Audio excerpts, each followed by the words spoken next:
Anunnaki creatures, lords, etc. Enlil. Sometimes he may appear like this because they are Draco, their true nature, or sometimes when they come as a human would be like this, like those people from North American, Asiatic, native, and his true form would be this one, a monster, demon, etc.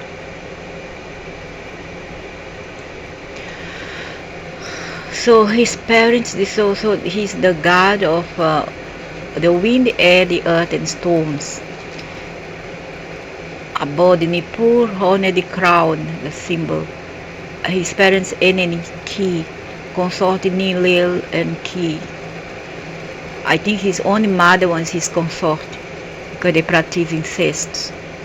So he talks so much about people here who has their seeds and commit the same iniquity, the same trash thing, same kind of behavior.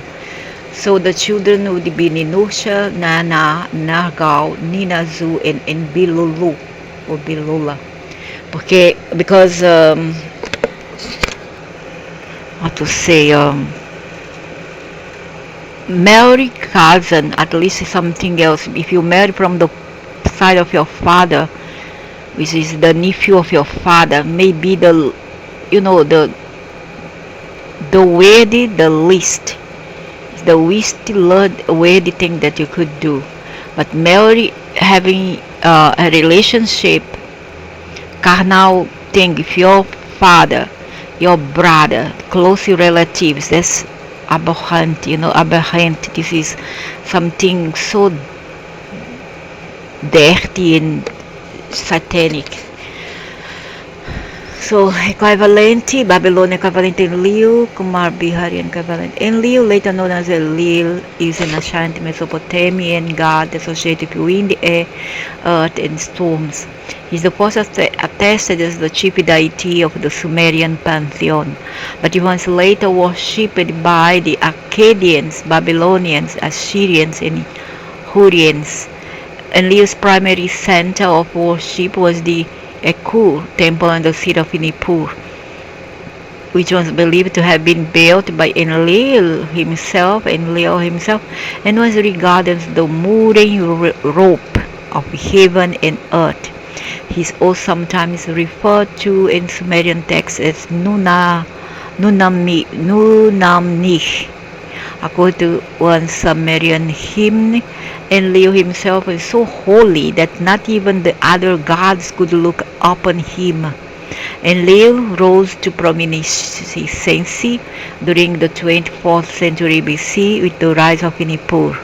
His cult fell into decline after Nippur was sacked by the Elamites in the 1230 BC, and he was eventually supplanted as the chief god of the Mesopotamian pantheon by the Babylonian national god Marduk. Enlil plays a vital role in the Sumerian creation myth. He separates in heaven from Ki, Anu means heaven, from Ki, earth, thus making the world habitable for humans. In the Sumerian flood myth, Enlil rewards Ziusudra with immortality for having survived the flood. Ziusudra here would be Noah, survived the flood, and in the Babylonian flood myth, Enlil is the cause of the flood himself. Yeah, that's how insidious they are. That's how deceptive they are. The disease and they are the hill. It's a dichotomy. They are not okay in the head. So having sent the flood to exterminate the human race who made too much noise and prevented him from sleeping, the myth of Enlil is about Enlil's serial seduction of the goddess Enlil in various guises, resulting in the conception of the moon god Nana, and the underworld deities Nagal, Ninazu, and Ibilulu. Enlil was regarded as the inventor of the mattock and the patron of agriculture. Enlil also features prominently in several myths involving his son Ninusha, including Anzu in the Tablet of Destinies and Lugal. Etymology. Enlil's name comes from the ancient Sumerian En, meaning Lord Enlil, the meaning of which is contentious, and which has sometimes been interpreted as meaning wind as a weather phenomenon, making Enlil a weather and sky god, Lord Wind, Lord Storm, or alternatively as signifying a spirit of phantom whose presence may be felt as stirring of the air, or possibly as representing a partial Semitic loan word rather than a Sumerian word at all. Enlil's name is not a genitive construction, suggests that Enlil is seen as the personification of Enlil rather than merely the cause of Enlil. Pure Tristan Kala has written that the meaning of Enlil may not actually be a clue to a specific divine domain of Enlil's, whether storms, spirits, or otherwise, since Enlil may have been a typical universal god without any specific domain. Enlil, who sits broadly on the white dais, on the lofty dais, who perfects the decrees of power, lordship, and princeship, the earth gods bow down in fear before him. Huh? The heaven gods humble themselves before him. Huh? Sumerian hymn to Enlil, translated by Samuel Noah Kramer. Enlil was the patron god of the Sumerian city-state of Nippur, and he is the youngest half-brother of Henkaya. And his main center of worship was the Eku temple located there. The name of the temple literally means mountain house in ancient Sumerian. The Eku was believed to have been built and established by Enlil himself. He was believed to be the mooring rope of heaven and earth, meaning that it was seen as a channel of communication between earth and heaven.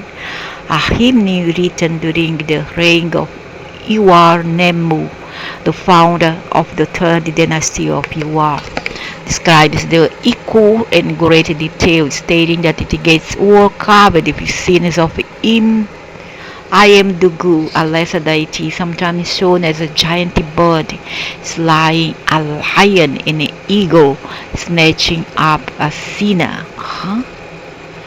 So he's a lesser deity, sometimes shown as a giant bird, slaying a lion and an eagle, snatching up a sinner.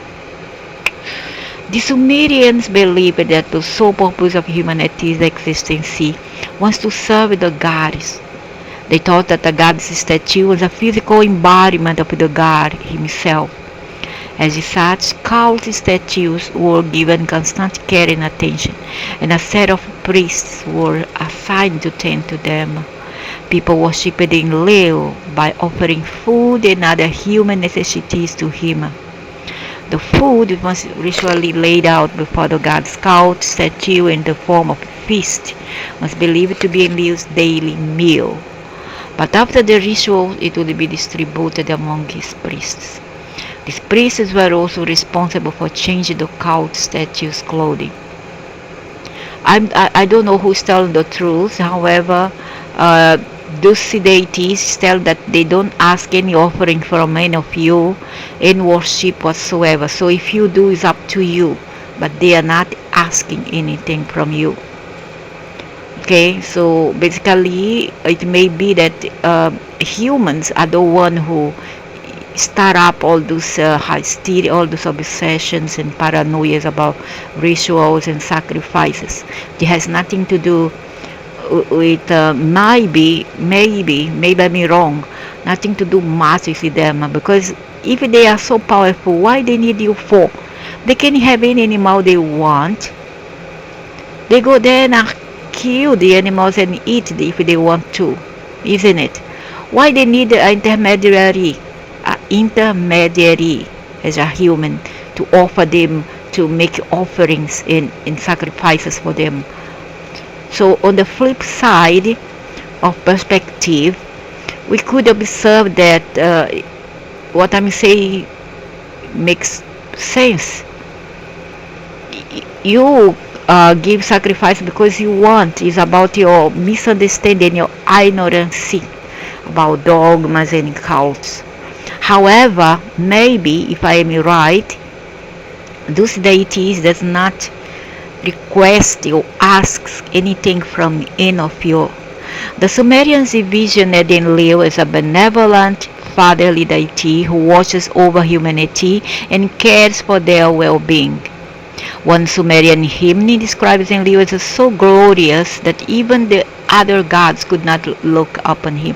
I thought that he was Jehovah, but nobody knows. I thought he was a Jehovah. Okay, I always have this feeling. I'm not sure of that. I don't know whether I'm right or wrong. Maybe I am wrong. Okay, or they could be the same deity, Anu and Leo and Keys, the same. We will know further on. Or they are distinctive. They are totally exclusive from one another. Who knows?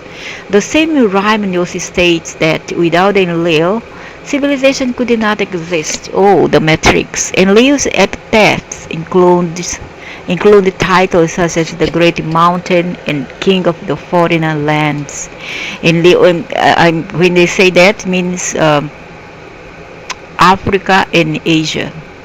The West was not, until then, was nothing to do with them. Later they found out though the Occident, they went there, but they have nothing to do with them.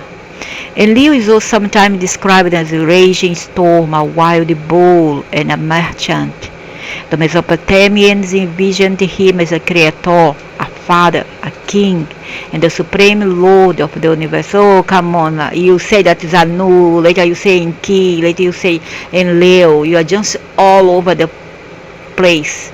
He was also known as Nunamni, and is referred to in at least one text as the east wind and north wind. Kings regarded Enlil as a model ruler and sought to emulate his example. Enlil was said to be supremely just and intolerant towards evil. Yeah, good.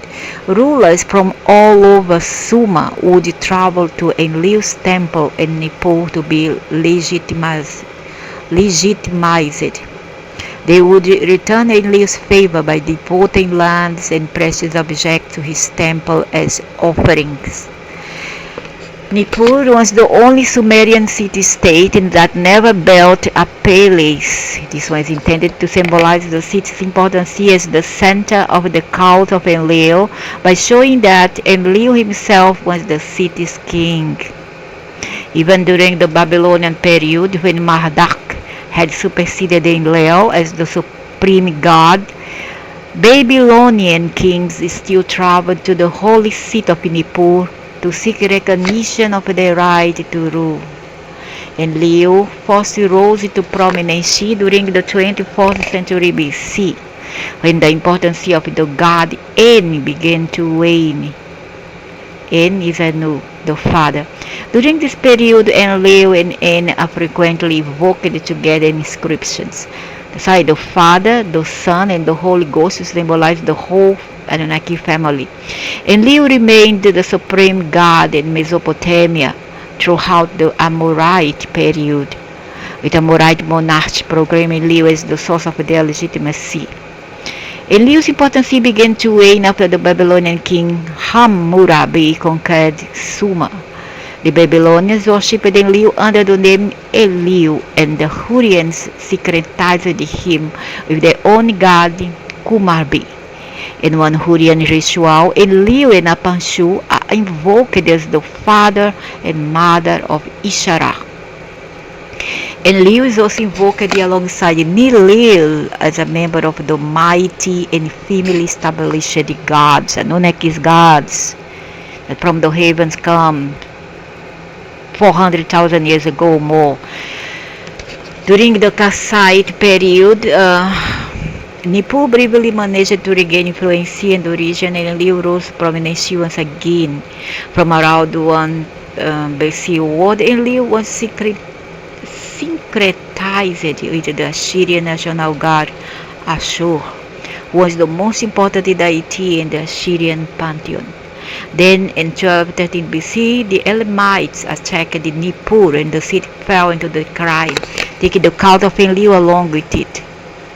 Approximately 100 years later, Enlil's role as the head of the pantheon was given to Marduk, the national god of the Babylonians. Enlil was represented by the symbol of a horned cap, which consists of up to 7 superimposed pairs of ox horns. Such crowns were an important symbol of divinity. Gods has been shown wearing them ever since the 3rd millennium BC.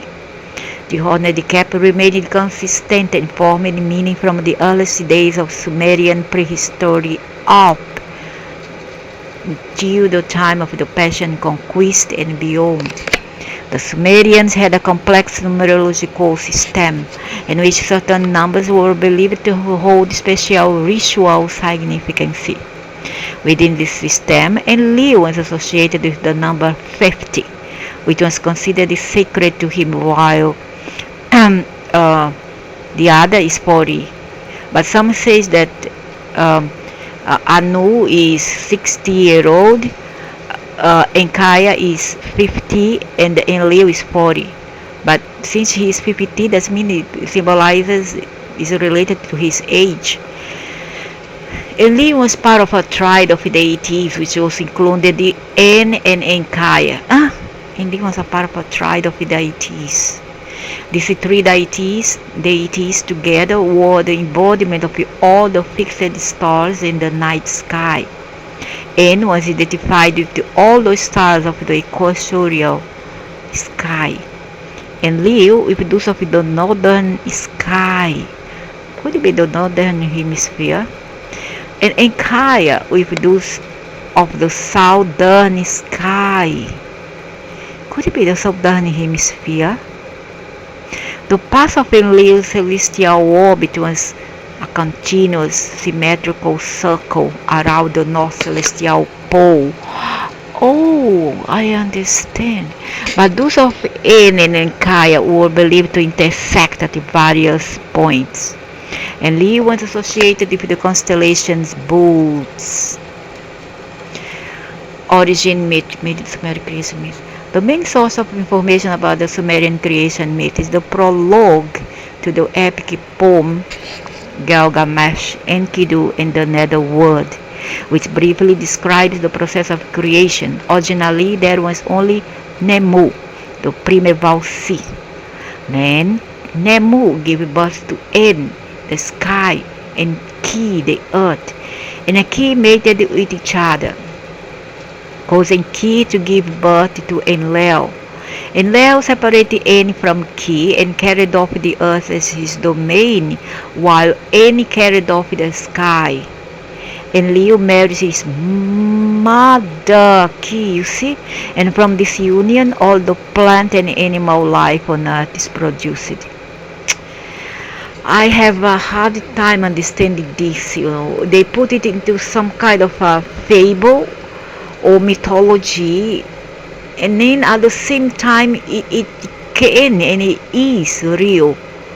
Do you understand? But they put it into some kind of metaphor or analogy. It looks so philosophic, so beautiful, and yet I have a hard time accepting this. How come they be the sky, the earth, and the sea, when before they were even they were there before their existing sea? There were already the sky and the sea and the land and the firmament. So how to understand this? That's why I don't buy this. This was created later. They took over. So I don't accept this. I throw away. And then he's having sex with his mother, Ki, and from this union, oh my God, what is this? What is this? How dare he? All the plant and you are like, no, no, no, no, no, no, you are mixed here, man. So she's the earth, okay? The earth have sex with the sky. Is it the sky? Oh, N is the sky, Ki the earth, and then the sun is what? And then they give back to the sky, and the earth give back to enlil. What the heck is enlil then?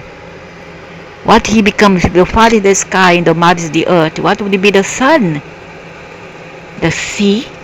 Enlil separated N from Ki and carried off the earth and his domain, while N carried off the sky. Enlil have sex with his mother, Ki, and from this union all the plant and animal life on earth is produced. So, in other words, they want to say that they created, he and his mother together, created the life on earth, which is the animals and the plant. How true is that? Nobody knows. Maybe they are just lying, who knows? They came here, they find already created by the cosmos, all this, and then they took it for themselves. They took the title, the privilege went to them. That's what I choose to believe until the end. Enlil and Enlil is a nearly complete 152 line the Sumerian poem describing the affair between Enlil and the goddess Enlil. So who is Enlil? His sister? First, Enlil's mothers, Nun, Bar, Shegu, Nu, instructs Enlil to go bathe in the river. Enlil goes to the river where Enlil seduces her and impregnates her with a son. The moon god Nana. God or goddess? What, Rani? What's that? Nana to me is a female. It's not a boy. How come son? If we had a son, the moon god Nana. What's this? Moon is female. Sun is boy, is a male.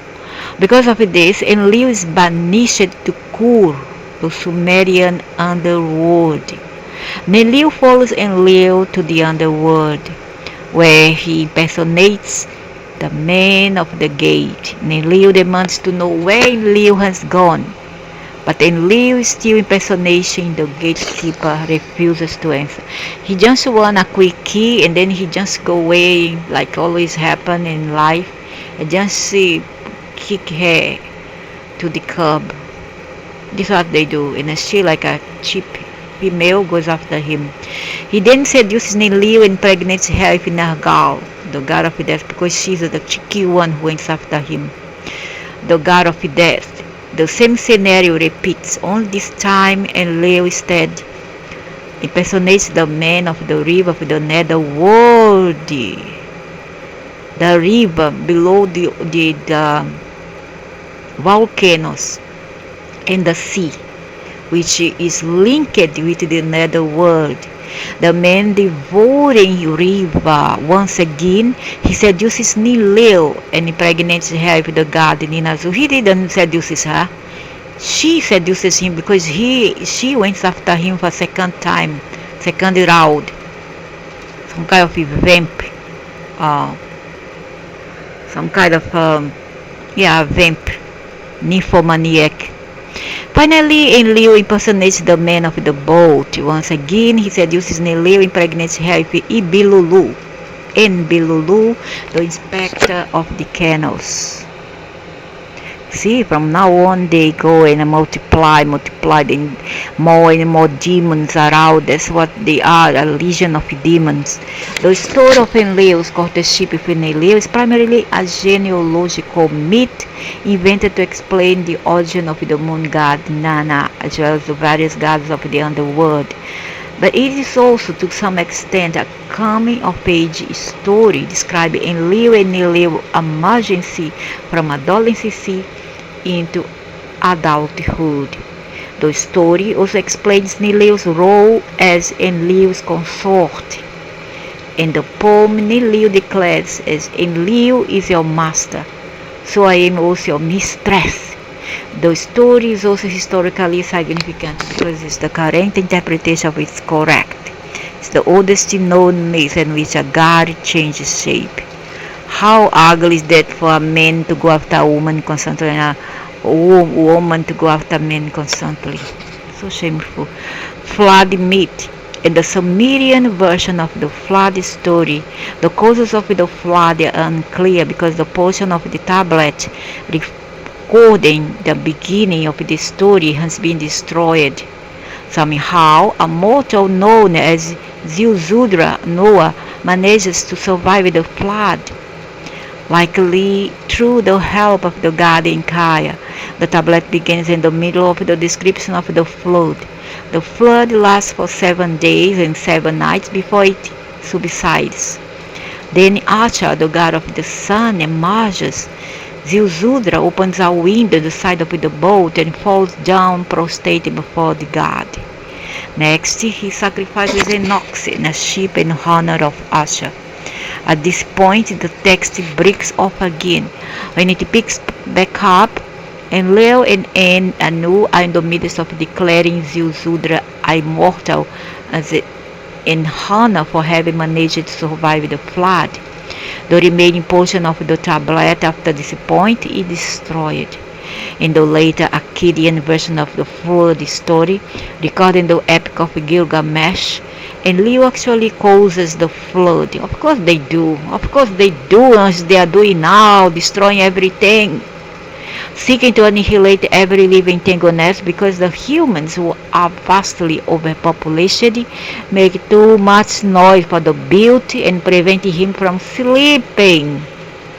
Well, take sedative then. Take some sedative, or better yet, take a cup full, a jar full, of passion fruit juice. Then you're gonna sleep forever. In this version of the story, the hero is Utnapishtim or Utnapishna, who is warned ahead of time by Yah, the Babylonian equivalent of Enkaya, that the flood is coming. The flood lasts for 7 days. When it ends, Ishtar, who had mourned the destruction of humanity, promises Utnapishna that Enlil will never cause a flood again. When Enlil sees that Utnapishna and his family have survived, he is outraged.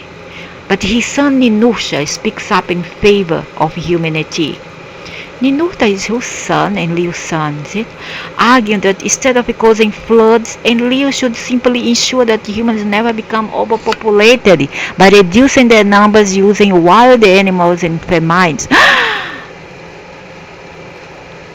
Comes to the same. It's just like, okay, don't kill them by poison, don't kill them by shot. Don't use a gun to kill them, just use a knife. It's the same thing. Enlil goes into the boat, Utnapishtim or Utnapishna and his wife bow before him.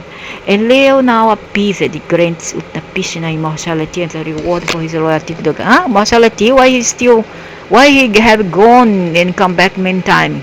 Nonsense.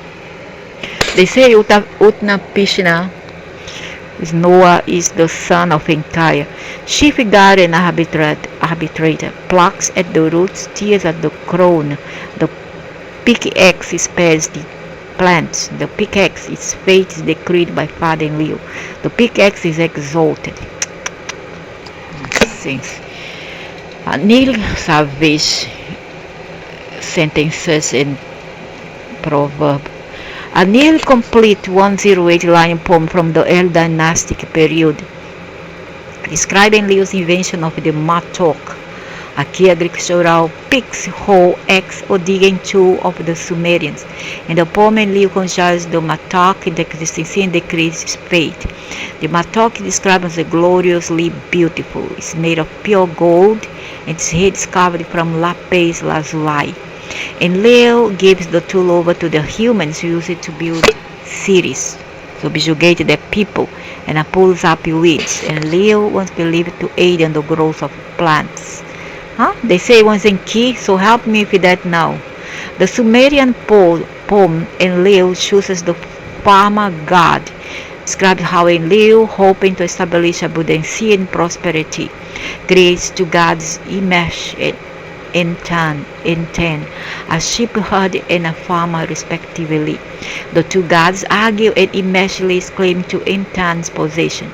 They take the dispute before Enlil, who rules in favor of Entan. The two gods rejoice and reconcile. I guess that in Kaya was responsible for agriculture because there is a story whereby Inkaya went in the shape, in the form of Veracusa, men of European uh, ethnic group. Okay, they went to teach the Mayas in Central or North America how to to deal with agriculture, how to plant. He went there as Veracusa, and he wanted to teach those people, but instead of being grateful to him, he ended up killing his body, his avatar. But unknown to them, he was a god. Okay, not say a god, but he is something supernatural. And when they found out, those people, the Mayans or Incas, find out the truth, they start to worship him. See how thing is. They first killed, later they worship. So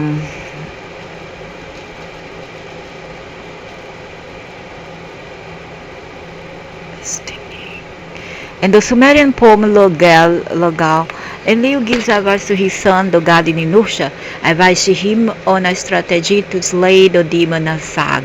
This advice is relayed to Ninusha by way of Sharuch, his enchanted talking mace, which has been sent by Ninusha to the realm of the gods to seek counsel from Enlil directly.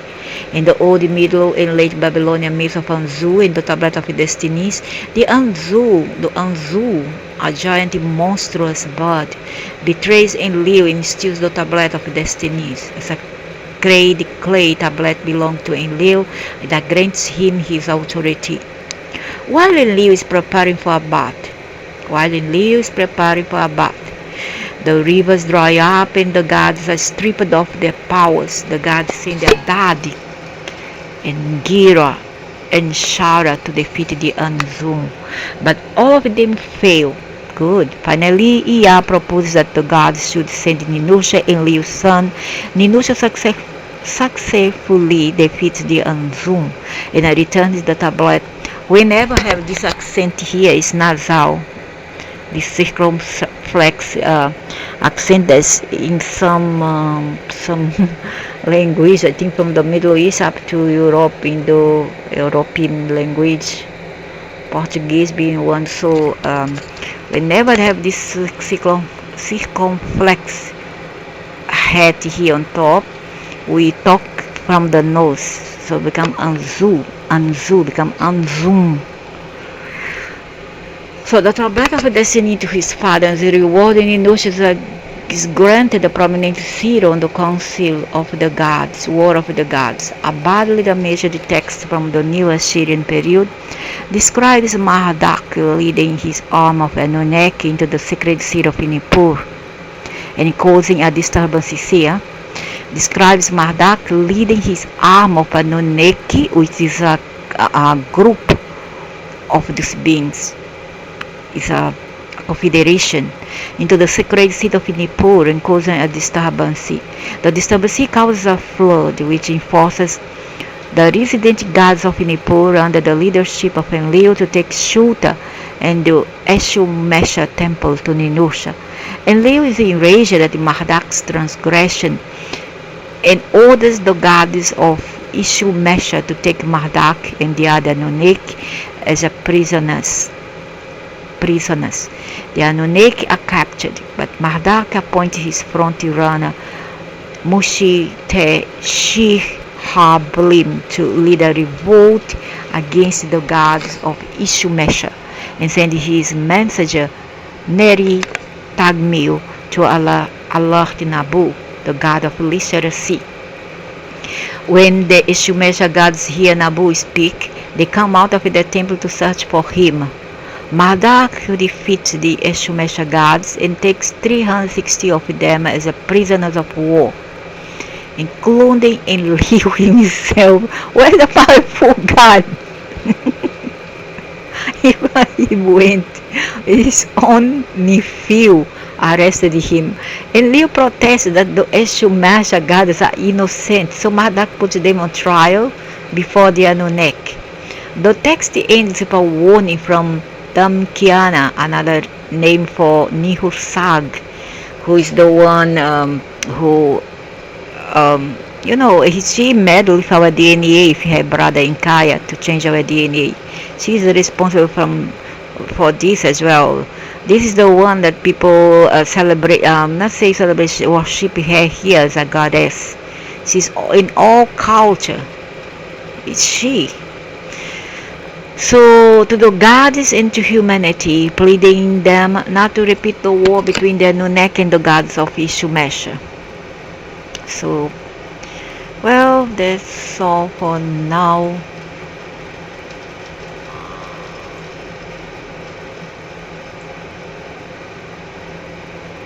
Ooh, how gruesome